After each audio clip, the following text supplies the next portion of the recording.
Hey, good morning everybody, it's Bobby, and we're experiencing just enough of a break, I think, in the rain for me to go through today's lesson. And what is today's lesson? Well, keep in mind, it rained all night last night, and it rained all day up until about half an hour ago. This ground is completely sodden.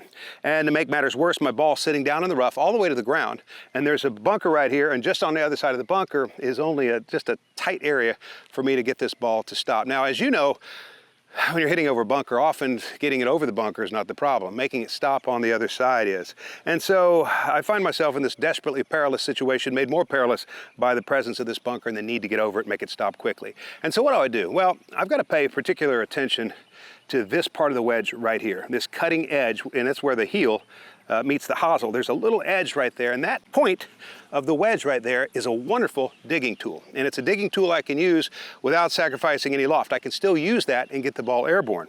Now, this ground is soft, so I can play it a great deal like a bunker shot, but in order to use that part of the wedge in the way that I'm describing, I've got to drop my hands down. When my hands go down, the toe goes up, and so that part of the heel is something I can use now to strike with.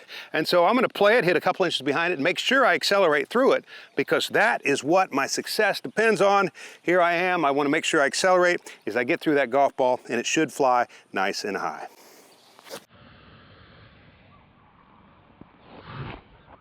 Now it's a little crooked, but not so bad.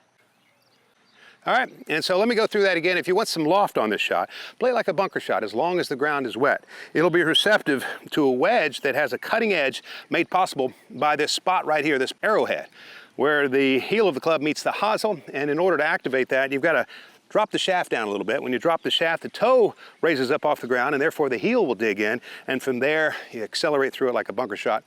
And I know that will help you. Ladies and gentlemen, I want to thank you for tuning in. I look forward to seeing you next week.